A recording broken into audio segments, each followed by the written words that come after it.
Greetings! You guys have seen my shorts, I hope, and you've found this channel. And as you scroll through, you would see that there are some mic reviews from the podcast days. Celestial Mystery Hour back there, Season 3, Season 2, and Venom. He's not really correlated to that. I just like Venom, and I got that on sale. That being said, I recently put out a short about this mic, the BF414 cardioid microphone. It is a condenser microphone. I saw it on YouTube. So I usually watch a lot of obscure mics by Bart, and he showed somebody that bought this mic that they really liked it. It was like $48 with Alibaba stuff. It's like $68 with the shipping and the custom stuff, and it's pretty good. I don't really do condensers normally because of the nature of the podcast. Sorry for this whole thing shaking. With this, with the basement being co-opted into like a child's playroom and no longer the streaming and podcast studio, it's not perfect. It's what I got. So you touch the table, makes board game streams a little rough. I do have a stand somewhere, like a camera stand. So for board game streams going on forward on Thursdays, I will use that for that. That being said, anyway, mic review. It's condenser. It is cardioid polar pattern. It's great. I have it on the using the Behringer UMC that I have with the 4 audio ports. The gain is at about like 230, closer to 3. I usually keep it kind of high. And I think that is good. I think the volume of it is good. I think the sound of this microphone is great. It's good for spoken word, great for streaming. The reason I normally don't do the condensers is because it doesn't really fit well with there. But here recently with streaming and doing the board game stuff with Morgan, it's nice to have it to where anybody can hear us, and the audio is just a little bit better. It's a little bit clunky with our setup because, again, the basement has been co-opted by child playroom. I mean, legitimately, over here is a ball pit. We have my pull-up bar and my squat racket. It's just hanging with a child's swing. I don't have much room down here. It's not really mine anymore, so I will use it when I can on my stream days. It's Sunday, Tuesday, and Thursday right now for what I want to try to do. But I'm just putting this video out there because I don't know if there's anybody that's done a long form review on this, and I'm not going to make this super long, but long talking with, and just getting you at least 4 minutes of consistent audio coming from a person. If I was playing on a controller, again, condensers, what's the pain with them is that they pick up everything. So you can put some noise gates on there and all that stuff, but I think the clickiness of stuff is kind of part of the charm, what they say. But it does pick up a lot of that. You can kind of fine tune that in whichever way you want. But I think the original EQ tone of this is pretty great. We're about, like 2 fists away. Right up onto it. It has a really good warm tone, very friendly is the reason I bought it. The guy said it's a very friendly tone. You could listen to an audiobook like this. You could sell me to do something dumb. I could buy stock, a nice juicy cryptocurrency, very new, like I don't know, a coin, but some type of coin, the cap coin.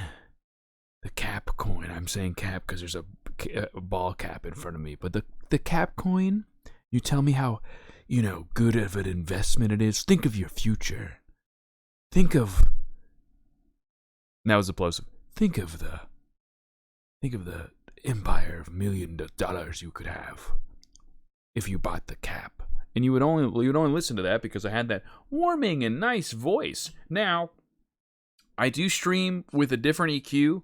If you've listened to Celestial Mystery Hour, none of you probably have had, because it's been off the air for like 2 years. Our RSS feed just finally went away.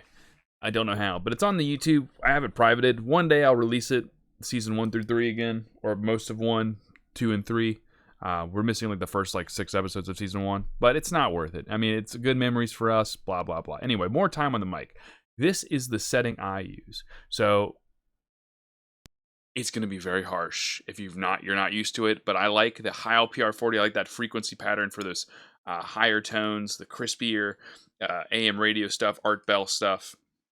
So I've messed around with that mainly because at some point in the streams, it'll dive into some of that spiritual topics that we used to do on Slush and Mystery Hour, some of the weirder stuff, the werewolves. I don't even know why I said that. We've never talked about werewolves, but some of the weirder stuff in the world and ghosts and paranormal things that'll come up.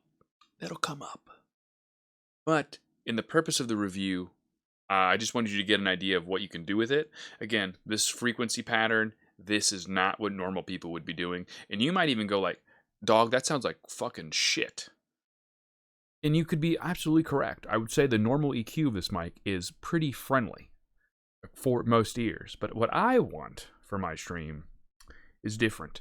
But the reason I'm still sticking with the condenser is just because of the nature of the open atmosphere, picking up all the natural sound. It makes it really easy to stream with 1 or 2 people who are here to get everyone's like good tones. I don't have to mic someone else up just because, again, I don't have a lot of room. There's no way to do 2 mic setups, and I have to, after Wednesday, I kind of am packing this stuff up. They, the wife and the baby are down here Thursday and Friday. They're playing. They're having a good time. Well, they might not be. If it's nice out, they're not in here. But, realistically, I have to put this up every Thursday, after Thursday, Friday, Saturday, and then I bring it back out Sunday. Monday, I do softball. And Wednesday, I do softball. Tuesday, we do this stream. So, yeah. Anyway, that's the BAIFEILI. You just look it up for an Alibaba. You do have to make an Alibaba account. I think it's worth it. Took like 2 weeks. I mean, you are supporting China, but most of the stuff we buy is from China. So just if you really care about that stuff, which I think you should care about it in like most of your purchases, but like with one purchase for the mic, I think it's okay that you can kind of give in a little, because there's other condenser brands that are out there, but I think for the price of this mic and what you can do with it and the way it sounds, as long as you put the effort in to like EQ it to the way that you like it, I think you're good. I think it's a good investment. You still have to get an XLR, and the cable comes with it. It comes with a stand. It comes with this little shock mount that doesn't do a whole lot. But get a mixer. There's some cheap mixers for like $60 that do really good, that have 2 audio inputs. So if you ever want to do 2 people, or if you switch over to Dynamics at some point, you're solid. Just do some research. Find some people like Podcastage or Audio Hotline. They do stuff like that all the time. I'm just putting this out there because I haven't seen this mic outside of the one I made and the one that I saw. So I'm just doing it for you, you want it. If I find a link for it, if I remember to do that, I will put it up. Anyway, thank you. I stream on Twitch sometimes. If not, you'll see the VOD.